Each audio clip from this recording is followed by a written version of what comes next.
So is Jim Harbaugh's new football coaching staff an upgrade or a downgrade?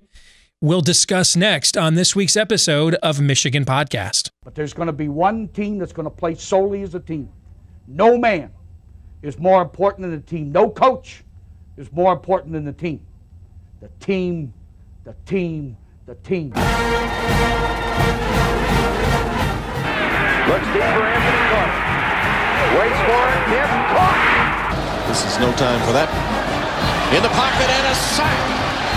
Tim Jamison. Brady gets terrific. Throws it and a touchdown. Knight again. Schultz just before Brazil got him.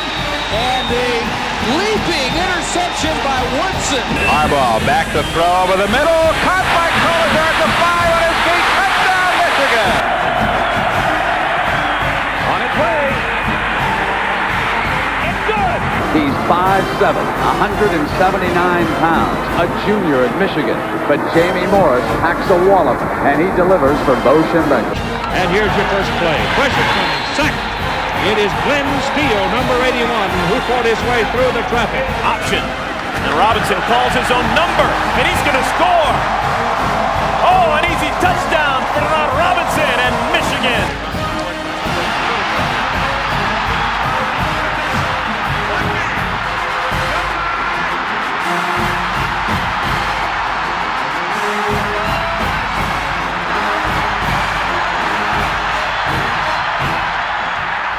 Win it. We're going to win the championship again because we're going to play as a team. And when we play as a team and the old season is over, you and I know it's going to be Michigan again. Michigan.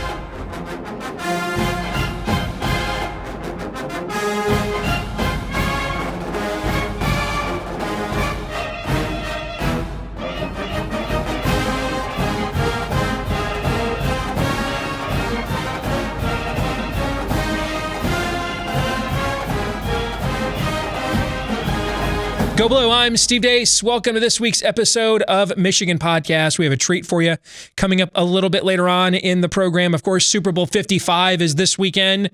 Wolverine great, terrific Tom Brady going for his 7th Super Bowl title. This will be his 10th Super Bowl. He's been the MVP 4 times. We're going to talk to one of his lifelong friends, Jay Flannelly, who's been a fixture with Michigan football for many years as well. He's going to be joining us to talk about his recollections of Tom and what he expects to see from the game on Sunday. That's coming up in just a little bit. But first, we begin with what we teased at the top. Barring Bryant and Joe Marie getting hired away by Urban Meyer and the Jacksonville Jaguars, Michigan's football coaching staff for 2021 is now complete. So it's time to ask, how did Jim Harbaugh do with his back against the wall, his career job likely on the line this year? Is this coaching staff an upgrade or a downgrade? Well, let's take a look. Let's begin by taking a look at the defensive side of the football. The new coordinator is Mike Mcdonald, taking over for Don Brown.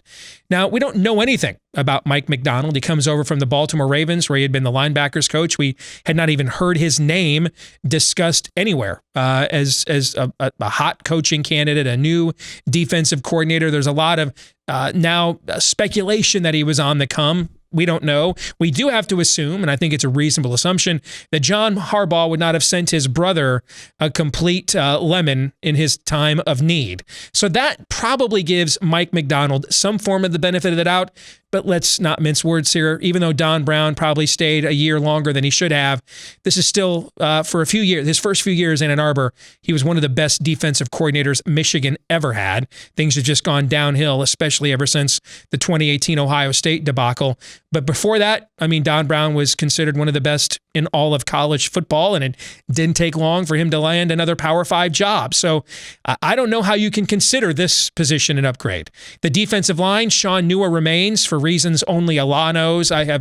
If you've watched our defensive line, you look at the defensive line recruiting, it's nothing there that has really to be celebrated. Now, the narrative is that under Don Brown, he was kind of limited, pigeonholed, and already you've seen him close George Rooks, who was a top defensive line commitment that Michigan's been after for the better part of the last 6 to 8 months. So you have to hope that that works itself out. Put it this way, it can't be any worse. And Brian Jean-Marie, you have the same linebackers coach you had a year ago. And while there's a lot of regard for him as a recruiter, our linebacker play was terrible last season. The cornerbacks, you're losing Mike Zordich, one of the best teachers in the program. But Maurice Linguist, now I think this is the best assistant hire on the staff, other than one we'll talk about on offense here in a moment. He comes in as the co-defensive coordinator. This is a guy that there has been a lot of buzz and excitement about, both in college and pro circles. He has an impressive resume. I like this addition. I just don't like it at the cost of losing Mike Zordich, who has a phenomenal record of developing corners. And then at safeties, you've got Bob Shupe, who for reasons never coached on the field for Michigan last year. George Hilo comes over from Maryland. Have no idea if he's any good, but if he's going to be on the field and actually coaching his position, that's an upgrade, because before we had a 0. So when you look at the defensive staff, there's no way you can make the case from an X's and O's scheming standpoint that this is an upgrade, at least not on the information we have. Will the defense be better in the fall? If it is, then we'll change our minds. But looking at it right now, I don't know how you can say that. And then on the recruiting side, you would assume that with younger, more aggressive guys that they would add to what's going on in the recruiting trail. But I mean, Michigan right now is looking at 18 or 19 top 250 overall prospects on the roster on the defensive side of the football. Their problem isn't a lack of talent. And if they don't win enough games this year, it doesn't really matter how well they're going to recruit in years to come, because they won't be here another year. So at best, cautious optimism, but I think you kind of have to stretch things to even get there. Now let's go to the other side of the ball and let's look at what has been changed on offense. So Josh Gaddis remains as offensive coordinator. Why, Lord? Why? Over on quarterbacks, now this is a major upgrade. I thought this is a move that Jim Harbaugh should have made a while ago. Ben McDaniels, nobody knows what he did or if he was any good at it, but we all know that Jim Harbaugh is considered one of the better quarterback coaches in modern football. We just unfortunately haven't seen that play out too often at Michigan, but now he's going to have hands-on, so I think there's a definitive upgrade there. This one I don't understand at all. I mean, look at Ed Warner being kicked to the curb. Guys, Ed Warner might have saved Jim Harbaugh's job. If you look at how disastrous that offensive line was in 2017, and he took virtually that exact same unit, none of those guys he recruited. So that exact same unit, added John Runyon Jr. He didn't recruit any of those guys or John Runyon Jr., and put together an offensive line the very next year with those same exact players that was one game away from the college football playoff. And then a year later, all 4 of those guys got picked in the NFL draft. To kick that guy to the curb when we have offensive line prospects from all over the country flocking here to come and play for Ed Warner, I don't understand that at all. And then you're replacing him with Sharon Moore, who we all agree is a great recruiter. One problem, he's never coached offensive line ever. And now he's getting a co-OC title. That strikes me as, hey, what do we have to do to stop you from going back to Oklahoma? I'm glad that Sharon Moore is retained, but I would not have retained Sharon Moore at the cost of Ed Warner. In none of the 9 realms in all of the multiverse can you make the case Sharon Moore is an upgrade over Ed Warner. Wide receivers coach Josh Gaddis coached that position last year. Ronald Bellamy, former Wolverine, comes in from one of the most decorated high school programs in the state of Michigan to coach that position full-time there. Running backs, Jay Harbaugh moves on. He's going to just do tight ends and special teams where Sharon Moore previously was. And enter Mike Hart, leading rusher in Michigan football history, comes over from Indiana. He did a phenomenal job coaching running backs there, recruiting running backs there as well. That's clearly an upgrade for Michigan. The other thing about the Hart and Bellamy hires, if you have to make a coaching change this fall, and I think the odds are pretty high that they will, those are the kinds of guys that you retain. If you're a guy coming in from another program, you retain guys like Ronald Bellamy and Mike Hart because their legacies back to the Michigan football program and tradition that you're trying to rebuild. Plus, neither one of them are in coordinator slots. So it doesn't preclude you from, picking your primary brain trust within the program that you want to establish as well. So I think Mike Hart and Ronald Bellamy are going to be here for a while, whether Jim Harbaugh ends up making it this fall or not. And I just don't know, looking at this staff, that you can say the odds are higher than they were before this coaching shuffle began, that Jim's going to be able to turn it around. I don't know how you could possibly make that case. I don't. So I want to be wrong, man. I'm tired of watching meaningless Michigan football. 15 years without a championship. Longest drought in school history. I don't want that drought to go on. I don't want to have to make a coaching change. I don't want to waste 3 more months in the fall like we've done too many times over the years as Michigan fans, like we did last year under Jim Harbaugh. I just think you're really projecting if you think that staff is a giant leap forward from what they had. I hope they prove us wrong. A thank you to all of you that support us via Patreon.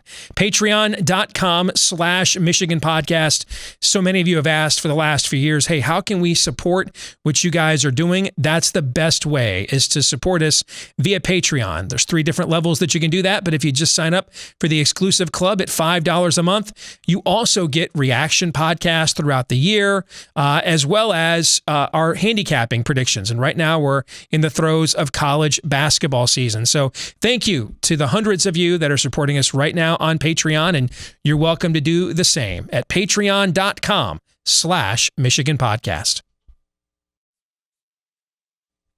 Well, coming up this Sunday is Super Bowl 55. It'll be the 10th Super Bowl for Tom Brady, one of the great alumni, NFL alumni, maybe the greatest NFL alumni in the history of Michigan football. 10 Super Bowls. Stop and think about the fact that 1 out of every 5 or so Super Bowls in history, Tom Brady has been in. He's going for a 5th MVP award, a 7th Super Bowl trophy. How has he done this? I mean, what has produced this level of greatness? To discuss, let's bring on one of Tom's longtime friends who just so happens to also be a fixture around Michigan athletics as well. Jay Flannelly is here with us on Michigan Podcast. And Jay, it's a pleasure to have you with us for the first time. Brother, go Blue. How are you? I'm doing great, Steve. Thanks for having me on. So first of all, start with your history. I mean, anybody who's read a John U. Bacon book, they've probably seen your name. But start with your history with Tom Brady, kind of how you know Tom terrific. Real simple. I played at a really good high school in Andover, Massachusetts, and Cam Cameron came to recruit one of my high school teammates, Joe Marinaro, who ended up being the captain here in 95. Mm-hmm. I followed Joe out here in 93, worked for the team, was part of the Gary Moeller staff, and he's an underrated great coach, by the way, and a great man. He did a lot for me. And then Coach Carr took over, and not coincidentally, I was kind of Coach Carr's right-hand guy behind the scenes, and then he took over. And the skinny California kid came in 95, and one of my early roommates was Jason Carr, who was the senior quarterback on the 95 team. Mm-hmm. And we semi-adopted Tom. And Tom is kind of like he is now. He was a sponge. Back then, he was more of a baseball guy. He was kind of new to football, and he just kind of asked a lot of good questions. Just a really, really good guy, hard worker. And at the time, I was working at Mr. Spots, and, you know, Tom likes to joke that I give him free chicken wings. That's how we met and everything. But Tommy used to go by there because Spots is on the way to the stadium and the football building. And, you know, he would come in and we would talk, and we always just hit it off. And, you know, like the first time I met him, I said, you know, Tom, this is really important because you're going to win 6 Super Bowls, so it's good down the road. You know, I knew this all was going to happen, Steve. That's what I like to joke and tell people. So, but yeah, Tom, you're going to go from being the 7th-string quarterback in Michigan to go in this, you know, winning 6 Super Bowls, maybe 7, God willing, Sunday, and do all these historic great things. And right now, nobody knows who you are, but that's what I tell him when he was always talking about transferring or leaving and stuff. But no, it's incredible. Incredible that he's come from this to do what he's doing now. It's just crazy. I'm not going to ask you, did you see any hints of this? Because no one in their right mind saw the 199th pick in the draft, let alone the number 1 overall pick in the draft, having this kind of a career. I mean, he's 43 years old. Statistically, he had his best season this year since the undefeated Patriot team when they unleashed a fully armed and operational Randy Moss on the rest of the NFL. And I mean, it's been amazing what he's done. But for you who was there when he was a player here, and for me who watched as a fan every snap he ever took in a Michigan uniform, there were some hints at the very least that he was highly underrated going into that draft, weren't there, Jay? I mean, look at his performance in the biggest games in his Michigan career while he was facing, a consistent perpetual challenge from the number one high school quarterback in the country, Drew Henson, for 2 years. But it was against it was that game against Penn State where they came out of nowhere and shut them out in 1998, or the bowl game when he brought him back against Arkansas. I always think of the comeback against Penn State his senior year back in 1999. And then, of course, everybody remembers the way he just threw around and through Alabama in the Orange Bowl. So at the very least, we got some hints that the NFL was severely underrating this cat. Steve, I love you, but thank you for saying that. When you go back and watch a lot of the games, and I have a really good sounding board for this, CPR, Coach P. Riley, my high school special teams coach in Andover, Mass. Huge Steve Dace fan, by the way. Listens to everything you guys do. Oh, well, tell him I said Darren, thank you. Yeah. Yeah. So he always listens and pays attention to your stuff. So he goes back and watches a lot of these games, and he'll message me, hey, Jay, they're running the Patriots offense. They're doing this and that. They're doing the stuff he did. And I'm glad you mentioned the 98 season, the Purdue game, the Penn State game, the Auburn Bowl game. And everybody knows about the Orange Bowl, where literally, if you go watch that now, that's the guy who's playing now in the NFL. Mm-hmm. Something just evolved. And the Penn State game, Jerry Sandusky's last game, they had LeVar Arrington and Courtney Brown. They were the number one team in the country, in Minnesota beating them last week before in the Dan Nystrom field goal with no time left. There was a lot of incredible things, but I think the biggest change was, and you learn this a lot about the guys that are the high draft picks. Why does John Elway make it and Johnny Manziel doesn't? And why does Peyton Manning make it and not Ryan Leaf? I think it's the work habits. And Tommy was always he became a football-focused guy. We've seen it now with the TB12 and the diet and everything. But he's a football guy, and he just worked at it, and he worked to make himself better. I mean, one of the more underrated things he did in his career that nobody ever talks about, and this goes back to 2001. 2000, he gets drafted. Bledsoe is there. They had John Freese and Michael Bishop. He wasn't playing. They signed Damian Heward, I believe, to a 2 or 3 year deal to come in and be Bledsoe's backup. And what did Tommy do? I'd call Tommy and want to go to a bar. He didn't want to go out. He was working. He would be working, preparing, trained to be the number 2 quarterback. He went into training camp that year. He won the number 2 quarterback job. And regardless of the Mo Lewis, Drew Bledsoe thing, if Tom Brady doesn't work hard and prepare to be the number 2 quarterback, there's a good chance you're not talking to me right now, Steve. Because that's why that type of thing, when Tom sees a mountain in front of him, his job is to climb it. I mean, one of the best things I can say about Tom is, if Tom believes if he was the captain of the Titanic, it wouldn't have sunk. And that's just well said. The way he focuses and thinks things through. And, he helped me through my drug and alcohol problems. He's helped so many other guys. There's a million things that you people don't know about that he does behind the scenes. He'll send me. He'll send somebody else. There's so many things that he does on a day-to-day basis that people have no concept of what he's doing behind the scenes. But his whole focus is on the opponent, getting better, and helping his teammates win. As you were talking, I hadn't thought about this in so long, Jay. Do you remember the Fabulous Sports Babe on ESPN Radio back in the day? Okay, here's a great story off of that. Remember when Coach Carr used to go on there and call her Nancy? Yes. Yeah. Yes. Yeah. By the way, I got to tell you, I got to tell you what my interaction I had with Lloyd Carr here before we let you go. Remind me, I got to do that, okay? But okay, that's one of my second dad. By the way, I love him like a father. Then you're gonna love the story. You're gonna love the story I'm gonna tell you here in a few minutes. But I used to listen to this Fabulous Sports Babe working in the mailroom at Blue Cross because she get all the top ESPN guests on that you could listen to them give their takes on during the day. And I remember it was the day after that Orange Bowl. Because remember, that was the Y2K bowl game, and we weren't even sure we were going to get to watch it, right? If the world was going to end. And so I'm listening to the Fabulous Sports Babe the day after that Orange Bowl, and she's got Sal Paolantonio on. And they're supposed to be talking about the NFL playoffs, but they start talking about Tom Brady's performance in that game the previous night. And Sal Pal starts talking about, we're sitting here in the in the football room here, on the ESPN campus, debating with each other how high in the first round a guy like Tom Brady is going to get picked after a game like that. And the Fabulous Sports Babe was like, oh, come on. Listen, Matt. I mean, he doesn't have the measurables. I mean, that was a great game, but let's not go nuts here.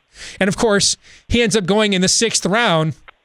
Maybe Sal Pal knew what he was talking about there, Jay.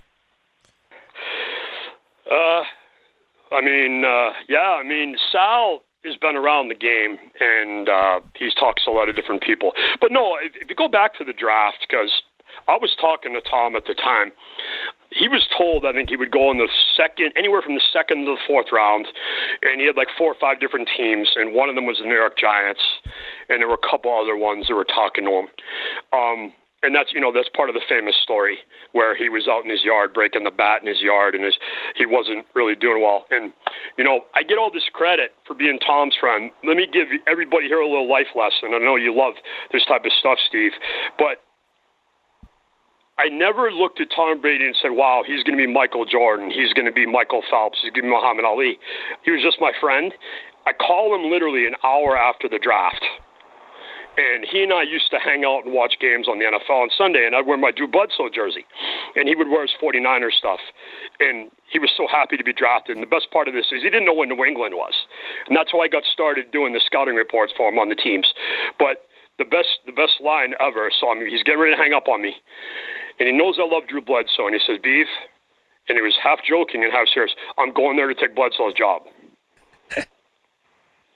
Real low confidence guy, It's real no confidence in belief.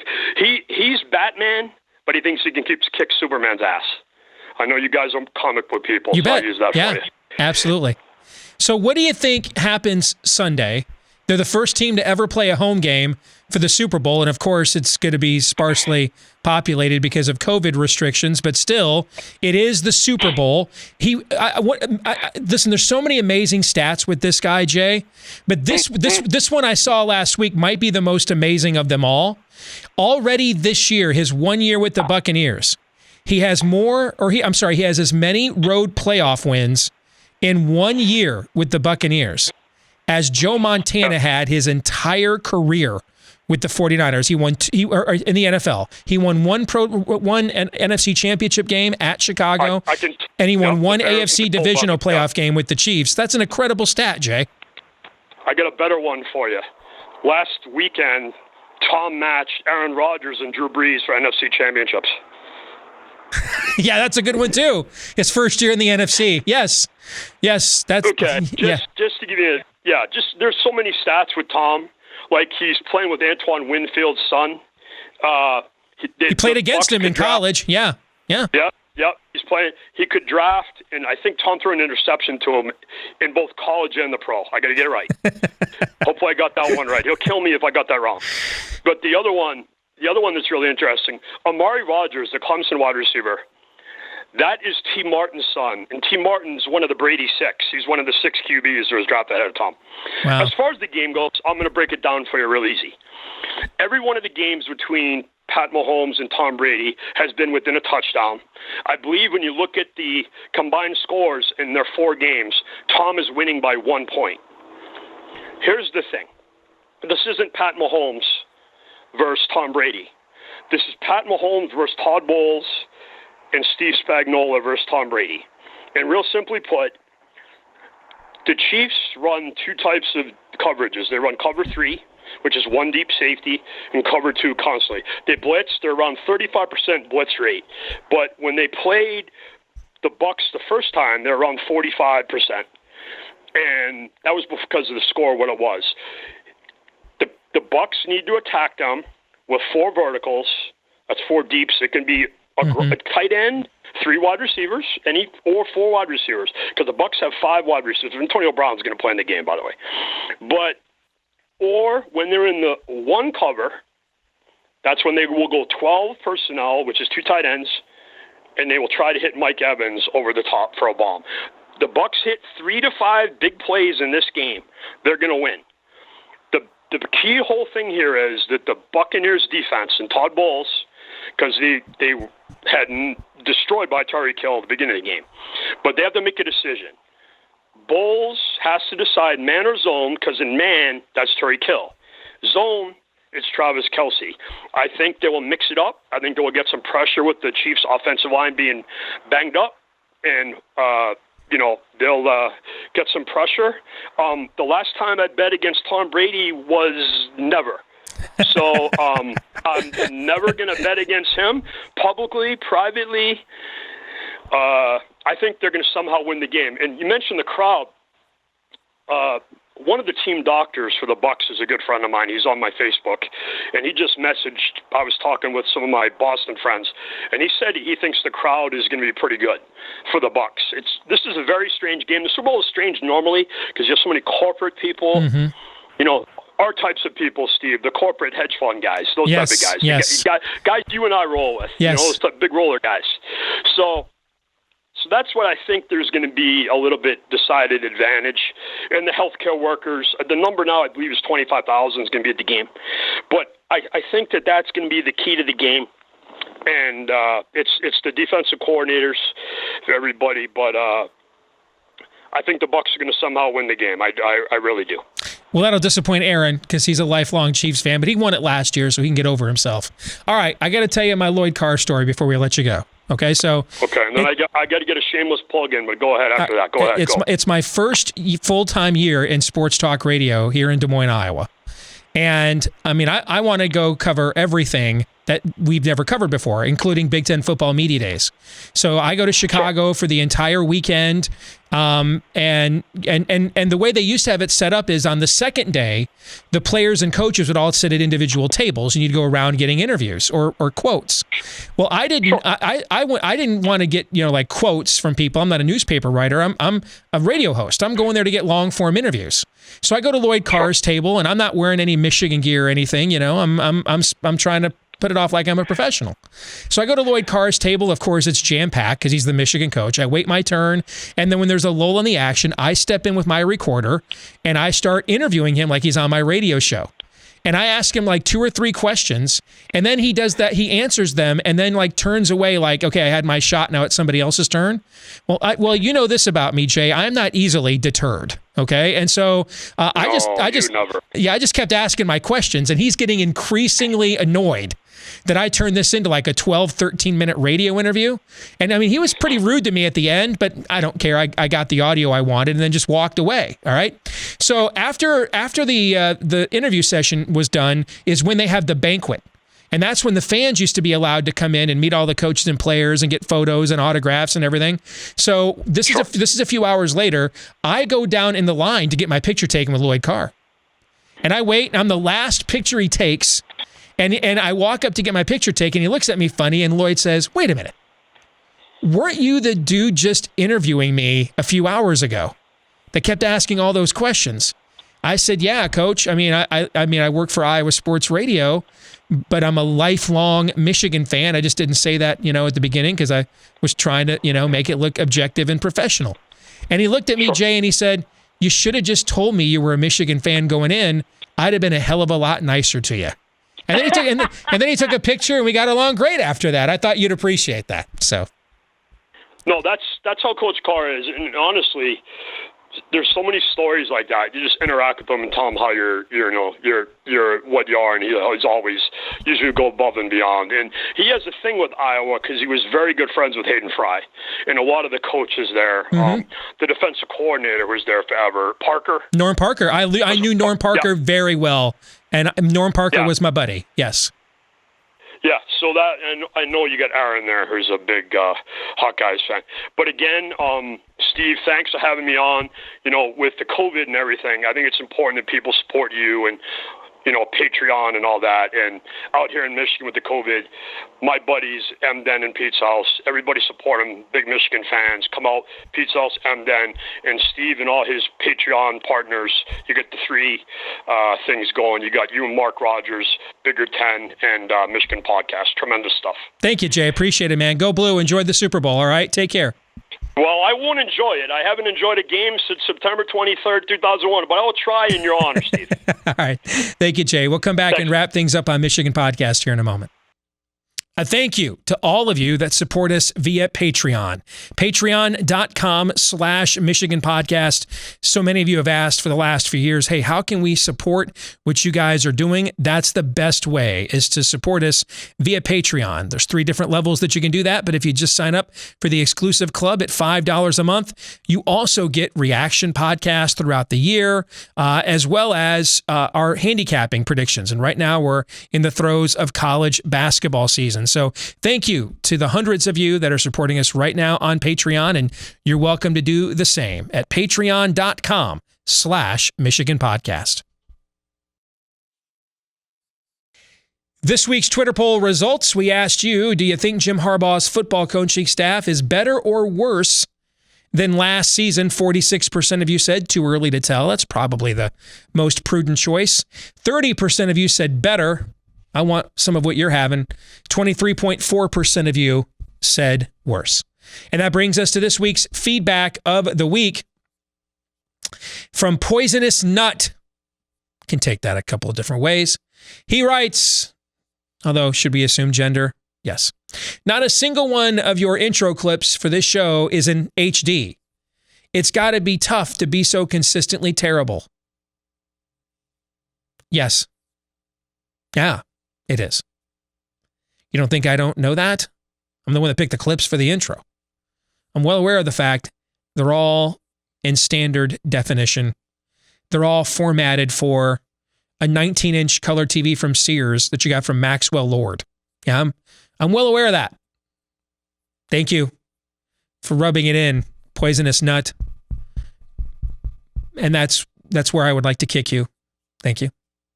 That'll do it for this week's episode of Michigan Podcast. Back at it again next week. We have our first full look at Michigan's 2021 roster with recruiting, signing day come and gone. We get an idea now which fifth-year guys are returning, what guys left and moved on to the NFL draft. We'll break that down on next week's episode. Until then, remember to like, rate, share, subscribe, upvotes, yes votes, 5-star reviews, whether it's iTunes, Stitcher, Google Play, whichever platform that you utilize in order to access what we do here at Michigan Podcast. Keep that positive feedback coming. Please keep sharing this with all the Michigan fans you know. Follow us on Twitter at Michigan Podcast during the week to keep up with what we think on all things maize and blue. And until next week, I'm Steve Deace. Go Blue.